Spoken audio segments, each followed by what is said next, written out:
중앙선관위가 이 고위직 자녀 채용 논란에 공식 사과하면서 이제 국회에서 통제 발의한 방안이 마련되면 적극 참여하겠다고 밝힌 바 있습니다. 지난달 27일 헌재가 감사원은 직무감찰 권한이 없다. 선관위 손을 들어줬죠. 이 같은 날 878건의 무더기 채용 비리 감사 결과가 공개되면서 정말 선관위가 이 성역화되는 게 맞냐 이런 비판 여론이 들끓었습니다. 여야의 해법은 좀 차이가 있는 것 같습니다. 국민의힘은 제3의 기관이 외과직 수술을 해야 된다. 그래서 특별감사관법을 당론 발의키로 했습니다. 그러니까 일정 시한을 주고 감사원에 준하는 조사 처분 권한을 부여하는 겁니다. 자, 반면 민주당은 국회 차원의 감시면 되는 거 아니냐. 헌재 결정 역시 감사원의 직무감사 권한이 없다는 것일 뿐 어떤 조직도 감시나 견제 없이 바로 설 수는 없다. 민주당은 국회 차원에서 견제 감시해서 국민 신뢰를 회복할 실효성 있는 대책을 마련하겠다. 이런 입장입니다. 자, 이게 양당이 약간 좀 어감의 차이가 있습니다. 신조부 대변인? 네. 어느 쪽이 맞는 것 같아요? 이거는 상식적으로 볼 적에도 당연히 선관위를 향해서 견제를 해야 되지 않겠습니까? 지금 선관위가 뭐 감사원의 감사 결과에 따라서 사과한다 그런 입장은 밝혔습니다만은 그냥 제가 보기에 일시적으로 국민적인 비판을 피하기 위해서 고개를 숙인 척하는 것 아닌가 그런 생각을 지울 수가 없습니다. 외부 감찰을 수용하지 않겠다라는 뜻을 사실상 명확히 밝혔고요. 선관위 내부에서 지금 뭐 본인들 안에서 감찰을 해가지고 내부에 골마 있는 문제를 해결하겠다 이건데 어느 국민들이 그걸 믿겠습니까? 게다가 이러한 문제가 과연 감사원의 감사가 없었다라고 한다면 채용 비리 같은 것들이 밝혀졌겠습니까? 결코 밝혀지지가 않았을 것이거든요. 그렇기 때문에 헌법재판소의 판결과는 별개로 선관위를 향한 외부의 감사가 대폭 강화되어야 된다. 그리고 그 주체가 만약에 국회가 될 수 있다면 국회 차원에서 선관위를 향한 감사를 상시적으로 할 수 있게끔 해야 된다. 그리고 거기에 민주당 전 당연히 동참해야 된다고 봅니다. 그래도 감사원 아니면 이런 비리들이 어떻게 드러났겠냐 이런 의견도 있고요. 비리가 800여 건이 넘는데 고작 처벌은 17명 징계. 선관위는 해체가 답이다. 이런 다소 과격한 주장까지 나오고 있어요. 김진욱 대변인. 저는 일단 먼저 두 가지는 좀 명확하게 하고 갔으면 좋겠습니다. 첫 번째, 헌법재판소가 감사원의 감사를 중앙선거관리위원회에 할 수 없다고 한 것이 과연 면죄부를 준 것인가?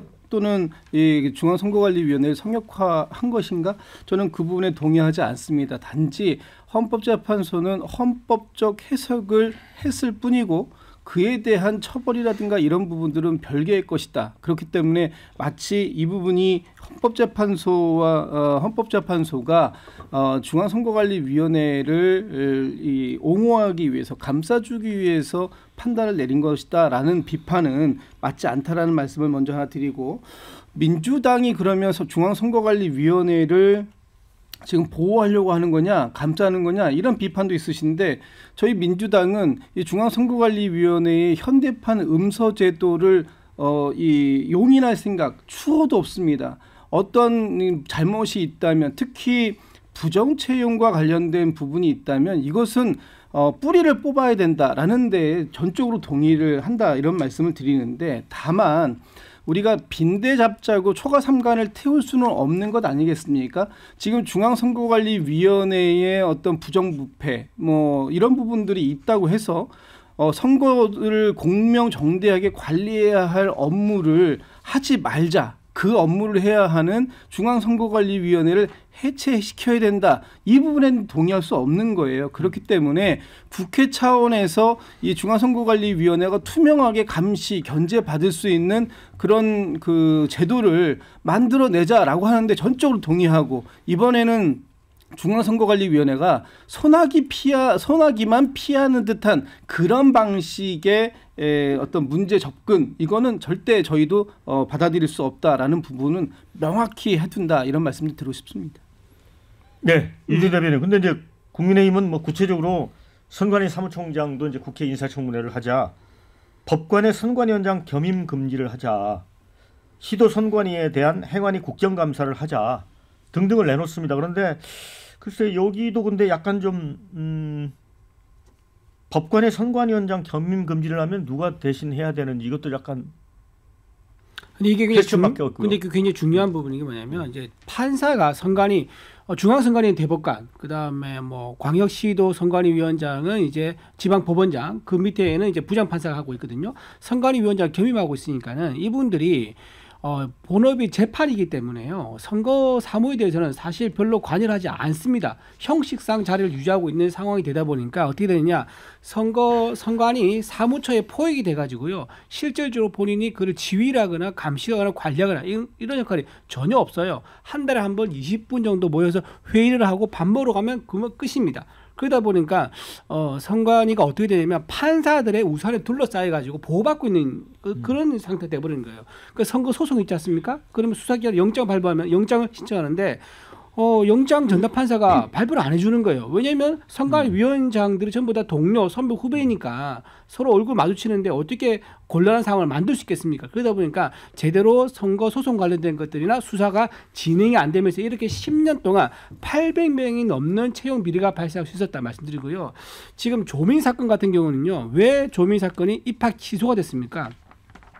전 국민 청년들이 노력한 거에 대한 배신이 너무 크기 때문에 일벌백계 하자는 취지였거든요. 그래서 대학까지 입학 취소돼서 현재 고졸이 됐습니다. 지금 선관위에 불법 채용된 사람들이 800여 명이 넘는다고 하는데 이 사람들 그냥 두면 어떻게 되겠습니까?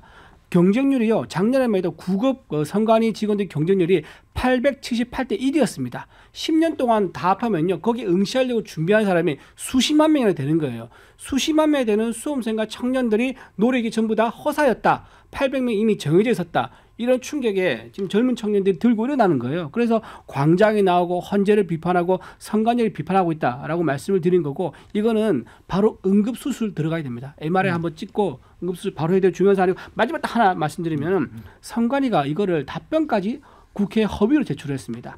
가족 관계에 대한 현황을 달라고 했는데 10번이나 그런 자료 없다라고 답변했는데 알고 보니까요. 그 답변하기 불과 6개월 전에 자료를 만들어 놓았던 게 이번에 발각이 된 거예요. 이런 식으로 국회까지도 허위 답변하는 선관위를 과연 우리가 용납할 수 있겠느냐, 이렇게 말씀드립니다. 네, 어쨌든 뭐 국민의힘은 어떤 5가지 이제 구체적인 중앙선관위를 그 나름대로 이제 견제할 수 있는 방안을 내놨는데, 민주당은 국회에서 감시가 필요하다는 그 대원칙만 있습니다. 이러다 보니까 이제 이낙연 새미래민주당 상임고문 같은 경우는 입법권을 독점한 압도적 다수의 야당이 이 문제에 침묵하는 게 이상하다. 물론 이제 민주당을 떠난 분이니까 조금 우리가 감안해서 판단을 해야 되겠습니다만은 민주당 입장에서 좀 구체안을 내놔야 되지 않을까요? 아니 근데 이거 하나하나 좀 짚어볼 필요가 있는데요. 일단 김세환 전 사무총장이 이제 문재인 정부 때 임명된 분인데, 이분 일대 고위직 그 자녀 채용 논란이 벌어졌어요. 본인 문제 포함해서. 근데 이분이 보니까 국민의힘에 입당을 해가지고 강화군수로 출마를 하려고 했던 전력이 있는 분이에요. 그러면 이분의 문제를 중심으로 해서 살펴보는 게 맞죠. 그러니까 대한민국의 그 어떤 조직이든 회사든 뭐 이제 공무원 사회든 부정부패가 있으면 당연히 척결하고 조사해서 형사처벌 받도록 하는 것은 너무나 당연하다. 그런데 마치 이것을 선관위 전체의 문제로 선관위 성역화 이렇게 확대하는 것은 다분히 정치적 의도가 공격이다. 있고, 그리고 지금 최근의 상황을 들여다보면 만인에 대한 만인의 투쟁 방식입니다. 본인들에게 불리하거나 뭐 마음에 안 드는 결론이 나오면 인정하지 않고 사실상 난장판을 만들면서 지금 보면 헌법재판소 결정에 대해서도 지금 어떻게 나올지 알 수가 없는 상황이 돼버리고 있고, 선관위도 마찬가지입니다. 헌법기관에 대한 최소한의 권위 그리고 존중이 있어야 되는 건데, 대한민국 보수가 그런 걸 완전히 깡그리 무시하면서 사실상 극우의 길로 달려가고 있다. 저는 상당히 우려하고 있고, 이 김세훈 국민의힘 출신으로 차명폰 정치 장사를 했다고 주진우 법률위원장이 문제를 제기한 김세환. 네. 예, 김세환 전 사무총장 이슈에 대해서는 당연히 일벌백계를 해야 된다라고 생각을 합니다. 네. 자, 이제 저 댓글 좀 소개를 해드리고 토론 이어갑니다. 선관위 쇼에 속으면 안 됩니다. 지금 드러난 부분 빙산의 일각에 불과합니다. 이런 의견. 채용 비리 입사한 사람들 모두 사표받고 형사처벌이 답이다. 이런 의견. 민주당이 좋아하는 특검 반드시 해서 진상을 철저히 밝혀보자. 이런 의견도 있습니다. 민주당은 선관위 비리가 커지면 부정선거 음모론을 뒷받침할까 봐 적극 못 나서는 거 아닌가. 이런 의견도 주셨고요. 윤석열의 자진 계몽령이 아니었으면 모르쇠로 그냥 지나갔겠죠. 이런 의견도 주셨습니다. 선관위가 고장 내놓은 게 외부 인사 특위라는 건데 결국 이것도 선관위 내부 기구인데 이것 갖고는 안 된다. 또 비판적인 의견이 많습니다. 그런데 이제 선관위 개혁 방향이 어떻게 될지 이제 귀추가 주목이 되는 가운데 국민의힘 내부에서는 사전투표 폐지 목소리가 갑자기 또 나왔습니다. 장동혁 의원 지금 여러 가지 탄핵 반대 집회에도 모습을 많이 드러내고 있잖아요. 이 장동혁 의원이 사전투표 폐지하는 대신에 본투표를 현행 1일에서 3일로 늘리는 선거법 개정안을 발의했습니다. 자, 이렇게까지 가는 거는 맞나요? 그러니까 선관위의 그런 여러 부정 부패 행위와 사전 투표가 갖고 있었던 그 문제점에 대해서는 전 별개로 봐야 된다고 생각합니다. 먼저 장윤선 기자님께서 국민의힘이 마치 헌법기관인 선관위원회 권위를 인정 안 하는 듯한 말씀을 하셨는데 그게 아니고요. 선관위의 권위를 스스로 추락시킨 것은 선관위 본인들입니다. 그렇기 때문에 그 부분은 명확히 해야 될 것 같고 이 사전 투표가 사실 일반 유권자들의 선거 참여를 늘렸다, 선거 참여를 확대시켰다라는 점에 있어서는 이견이 없을 거라고 봅니다. 하지만 그 사전 투표가 갖고 있는 문제가 상당히 많죠, 사실. 그러니까 이런 겁니다. 지금 보통 그 사전 투표가 금토에 진행되지 않습니까? 본 투표는 수요일이고 그리고 개표는 수요일 본 투표가 마감된 이후부터 시작됩니다. 그런데 가령 이재명 대표의 형수 욕설 이런 것들이 월요일 날 공개가 됐다고 생각하면은 금요일 토요일에 이재명 후보를 찍었던 유권자들이 그 지지를 변경하고 싶어도 변경할 수가 없는 겁니다. 그러니까 모든 선거운동이 종료된 이후에 그 투표를 해야지 유권자들에게 있어서 선택권이 확실하게 보장된 것 아니겠습니까? 그런 시간 차이에서 발생하는 문제점이 있고 또 관내 사전 투표는 제가 볼 때 그 투표용지의 보관이나 관리의 측면에 있어서 큰 문제점은 없다고 봅니다만 관내 사전 투표가 문제가 될 수 있어요.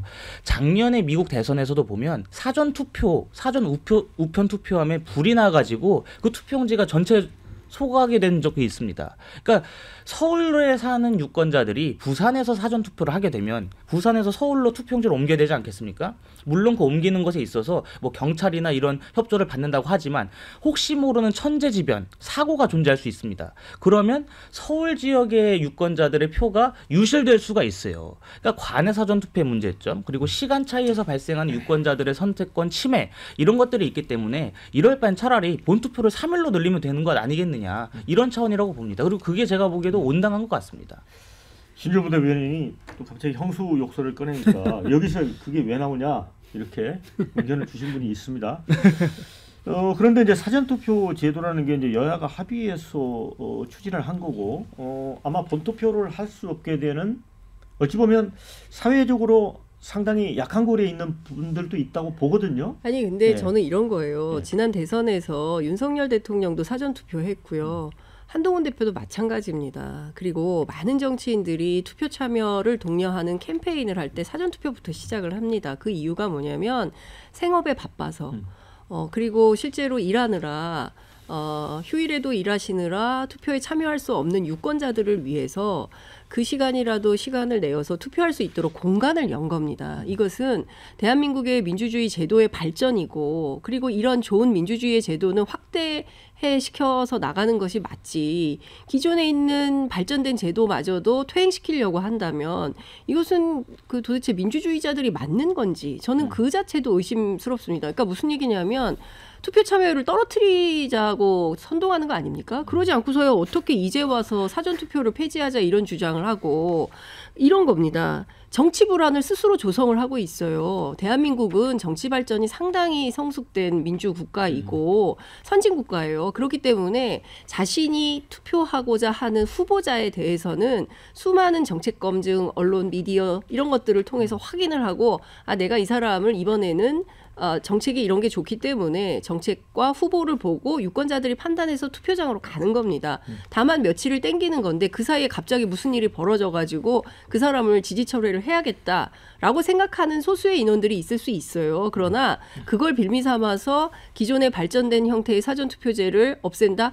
전 세계가 비웃을 일입니다. 그런 것을 정부 여당이 추진한다? 저는 그 자체가 대단히 희화화, 정치 자체를 희화화시키는 수단으로 악용하고 있다 이 생각이 듭니다. 이준우 대변인, 그러니까 선관위 개혁은 뭐 개혁대로 가는 건데 이제 사전 투표를 갑자기 이제 국힘에서 장동영 의원이 없애자는 쪽으로 이제 꺼내니까 이게 이른바 이제 부정선거론에 약간 편승하는 어떤 정치적 노림수나 목적도 있는 거 아니냐, 그 의심을 받는 것도 있는 것 같아요. 부정선거보다는 선거 공정성을 좀 더 확보하자, 좀 더 강화하자, 이제 이런 의미인 거죠. 지금 선관위에서 지금 800명이나 10년 동안 불법 채용이 됐으니까 그럼 그런 내부의 부패도 자정할 수 없는 선관위가 선거 사무를 본다면 선거 사무가 과연 공정할 수 있겠느냐라는 합리적 의심할 수밖에 없는 거죠. 그리고 아까 해외에서 뭐 사전 투표 우리가 만약에 없앤다 그러면 웃을 거라 그랬는데 사전 투표 없는 나라가 훨씬 더 많습니다. 선진국에서는요 사전 투표 제도를 왜 안 하느냐?